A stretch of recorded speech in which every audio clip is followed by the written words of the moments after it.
नया दिन तुम्हारे जीवन में नया आरंभ लेकर आया अशोक। तुम्हारे लिए भी करूंगी। मैं कलिंग जा रही हूँ, किंतु मुझे प्रसन्नता है इस बात की कि तुम्हें अलविदा कहने का अवसर मिल रहा है। पिछली बार जब हम विलग हुए थे तो मैंने तुम्हें पलट कर नहीं देखा था। हाँ करूंगी, मैं तुम्हारे मुड़कर देखने की प्रतीक्षा अवश्य कर रहा था। भैया, भाभी पता नहीं कहाँ चली गई। वो इस भवन में कहीं नहीं दिख रही। वो चली गई हैं सदा सदा के लिए पाटलिपुत्र को छोड़कर।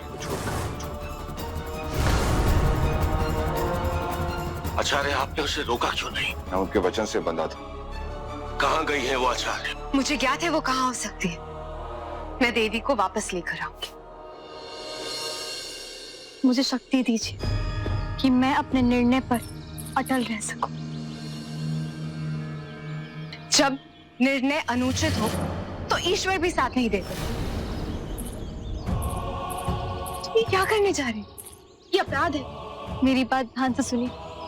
अशोक की सांसें आपसे जुड़ी है। मैं अशोक को राज सिंहासन तक तो लिया है, पर वो राज सिंहासन पर आसीन रहे, इसके लिए उन्हें आपकी आवश्यकता है। पर मैं तो देवी, देवी क्या हुआ?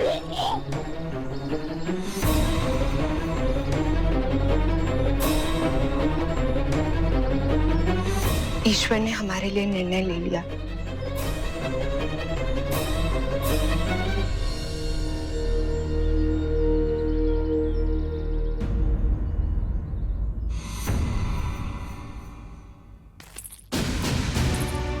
देवी, कहाँ चली गई थी तुम? मुझे विश्वास था कि तुम गौरव की बात अवश्य मानोगी। मैं कौरवकी की बात सुनकर नहीं आई हूँ। मैं यहाँ इसलिए आई हूँ क्योंकि मेरी कोख में आपकी संतान है। देवी, मैं तुम्हें बता नहीं सकता देवी कि मैं सुनकर कितना प्रसन्न हूं। हमें कौरवकी का धन्यवाद करना चाहिए।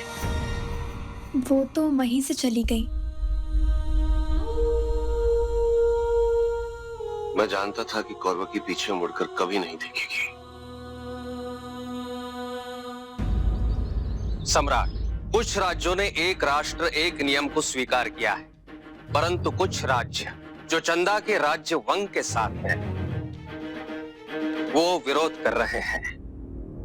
क्या आदेश है सम्राट? आचार्य, मेरे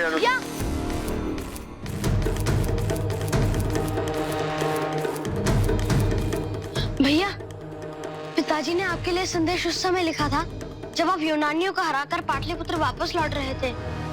बड़े संयोग से अभी अभी मिला है मुझे।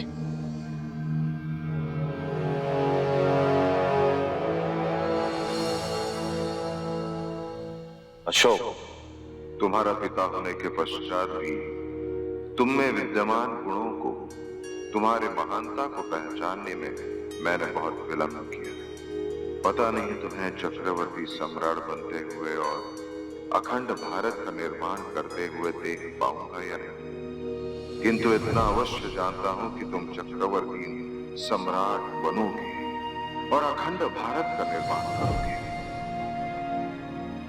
एक पिता और एक सम्राट होने के नाते केवल मैं ये चाहता हूं कि जो भूल मुझसे हुई, जो चूक मुझसे हुई, उसकी पुनरावृत्ति तुम नहीं करोगे, उसे नहीं दोहराओगे। एक और महत्वपूर्ण बात, भारत के सभी राज्यों पे विजय पाने के लिए जो कुछ भी करना पड़े करना, किंतु उन्हें एकजुट करके अपने एक ध्वज के नीचे लाना। यदि एक ही राजा ने तुम्हारे निर्णय के विरुद्ध जाने का साहस किया तो संकट बना रहेगा, विशेषकर कलिंग।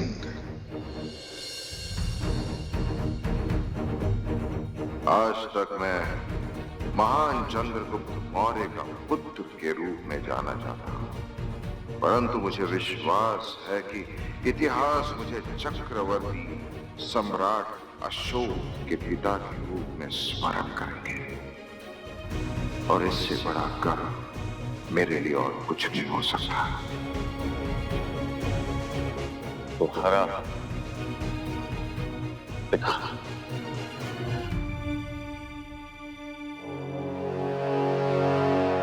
अब शंका संपूर्ण रूप से मिट चुकी है। सबके लिए केवल एक ही देश होगा, भारत। आचार्य, वंग पर आक्रमण के लिए कूच किया जाए।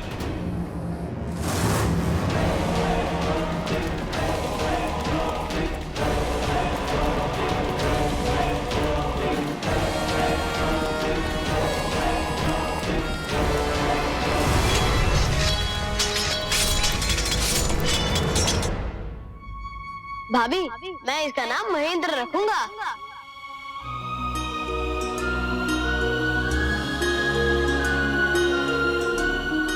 आज अशोक को इस समय यहाँ होना चाहिए था, पर वो रणभूमि में। भाभी, आप चिंतित मत होइए। महेंद्र के सौभाग्य से युद्ध शीघ्र ही समाप्त हो जाएगा और भैया लौट आएंगे।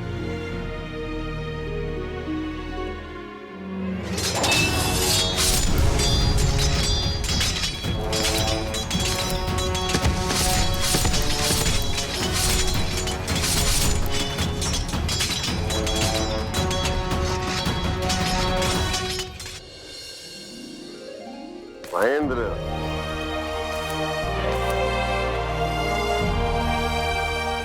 देवी, महेंद्र के जन्म के समय में तुम्हारे पास नहीं था, कि तुम्हें वचन देता हूं कि दूसरी संतान के जन्म के समय मैं युद्ध समाप्त कर अवश्य आऊंगा और उसके पश्चात मैं सदैव अपने परिवार के साथ रहूंगा। मैं आपके लिए जल लेकर आती हूँ। महेंद्र, तुम्हारे पिता को अखंड भारत का निर्माण करना है।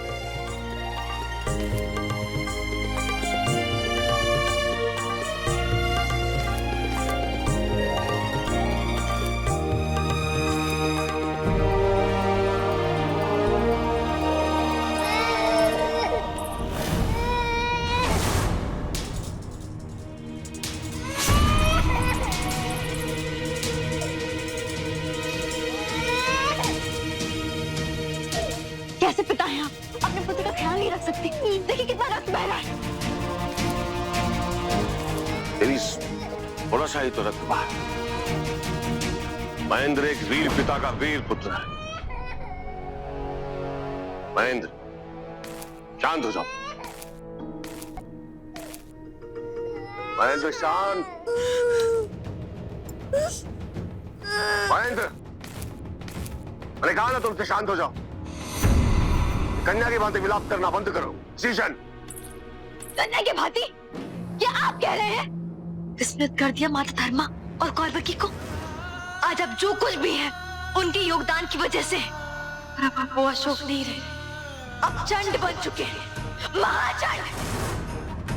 और ऐसे व्यक्ति की परछाई मैं अपनी संतानों पर नहीं पड़ने दूंगी।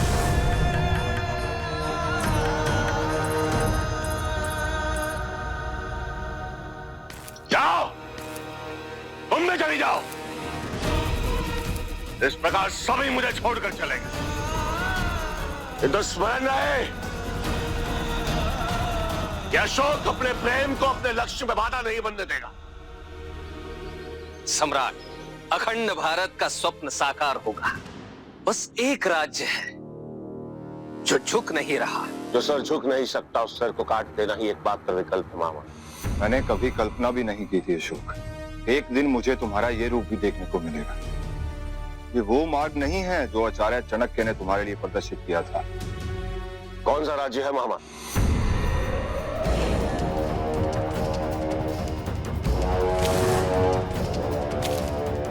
आचार्य, सम्राट रोकिए उन्हें। नहीं, अब अशोक किसी को रोक तो ना ही कोई अशोक को रोक सकेगा। राज्य का नाम बताइए मोहम्मद। कली कली कली कली। उन्होंने अपने समुद्री मार्ग से हमारे व्यापार को वर्जित किया है। हम प्रतीक्षा क्यों कर रहे हैं मोहम्मद? कलिंग पर कूच करने की तैयारी की जाए। सम्राट, कलिंग पे आक्रमण करने का अर्थ कौरव की। आप भूल रहे हैं मोहम्मद, अखंड भारत के स्वप्न के समक्ष मेरे लिए कोई कुछ भी नहीं।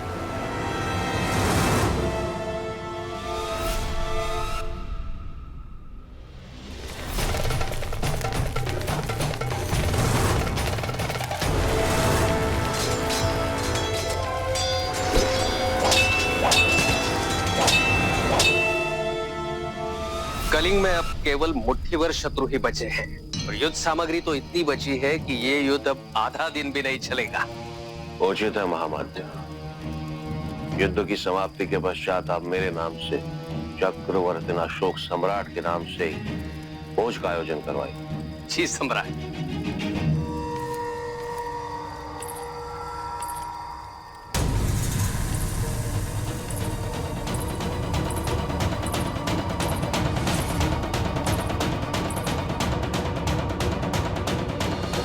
तुम्हारे आने की अपेक्षा थी मुझे, किंतु ऐसे नहीं। शस्त्रों के शिविर में निशस्त्र आने से भय नहीं लगा आपको राजकुमारी? भय तब लगता जब मैं सम्राट अशोक के शिविर में आती। मैं अपने अशोक से भेंट करने आई। तो अपने अशोक से आप वो ना मांगना जो वो दे ना पाए। तुम याचना करोगी तो मेरे लिए ना करना कठिन हो पाएगा।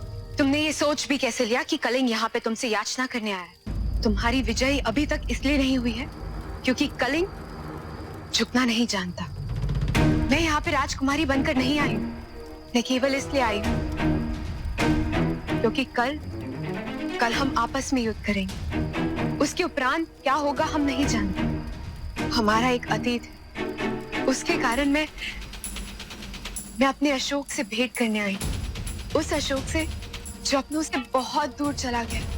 देश नहीं चाहिए मुझे राजकुमारी, और ये अतीत में जीवित रहना छोड़ दो राजकुमारी। मुझे अपना आज बनाना है। मेरा आज तभी बनेगा जब मैं अपने पिता और अपने गुरु के स्वप्न को साकार करूंगा, और मैं और स्पष्टीकरण देना नहीं चाहता। मैं तुम्हारा यहाँ स्पष्टीकरण लेने नहीं आई थी, मैं अपने अशोक से भेंट करने आई थी, किंतु मुझे लगता है वो यहाँ नहीं है।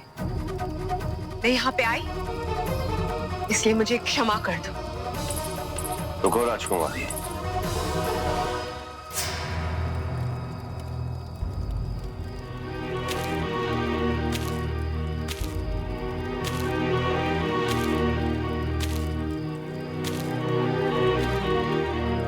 मैं चाहता हूं कि तुम मेरे लिए 2 पल रुक जाओ।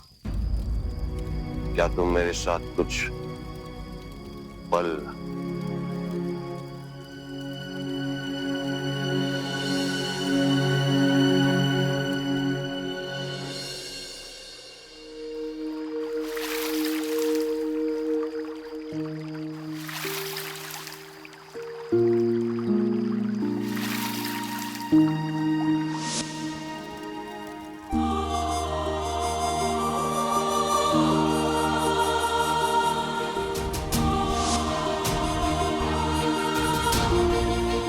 यदि भाग्य ने हमारा साथ दिया होता तो आज हम अवश्य एक होते। तुम कभी मुझसे दूर गए ही नहीं।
था तुमने, क्योंकि यही है तुम्हारा वो अखंड भारत, हाँ, जिसके लिए कितनों ने अपने प्राण त्याग दिए ताकि तुम सम्राट बन सको।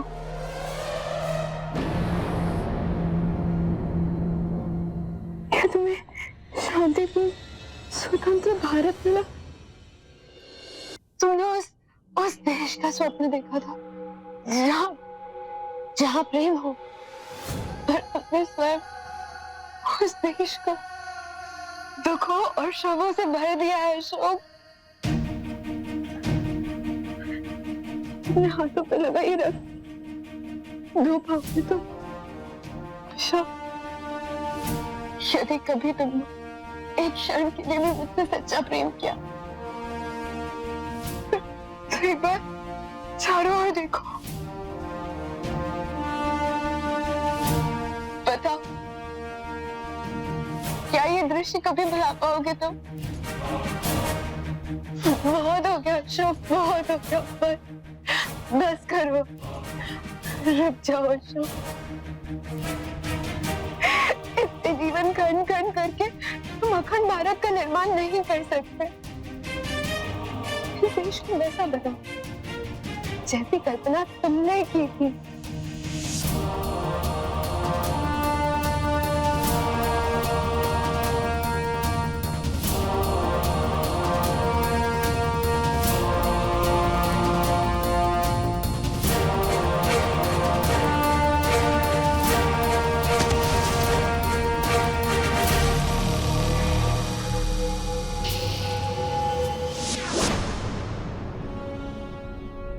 सम्राट बलराज की जय!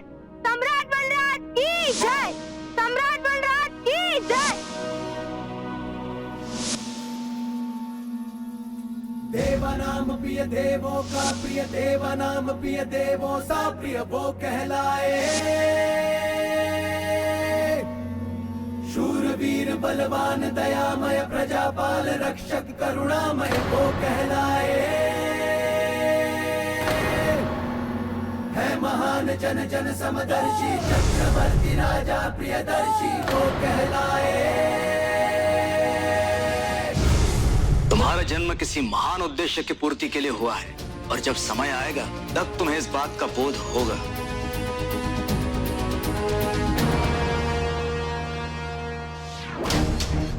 ये अंत नहीं है अशोक, ये नए अध्याय का आरंभ है। चक्रवर्ती सम्राट बन के रहना तुम्हारी नियति में नहीं, तुम्हारी यात्रा तो बहुत लंबी है। तुम्हारा जन्म दूसरों के शोक दूर करने के लिए हुआ था, अपने जीवन को सार्थक बनाने का समय आ गया है।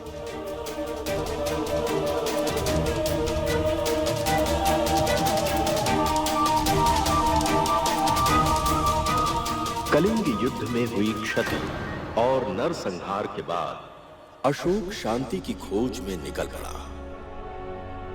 अशोक के शिलालेख एक ऐसे शासक का प्रमाण देते हैं जिसने सामाजिक रूप से अपनी भूल, अपने अपराध स्वीकार कर उनका प्रायश्चित किया। अशोक आज हमारे साथ नहीं, पर अशोक की महानता की कहानी हमारे साथ प्रेरणा बनकर सदैव रहेगी। हमारे राष्ट्र चिन्ह और अशोक चक्र हमें उनके महान शासनकाल का स्मरण कराते रहेंगे। भारत के इतिहास में अशोक जैसा महान सम्राट कोई दूसरा नहीं हुआ।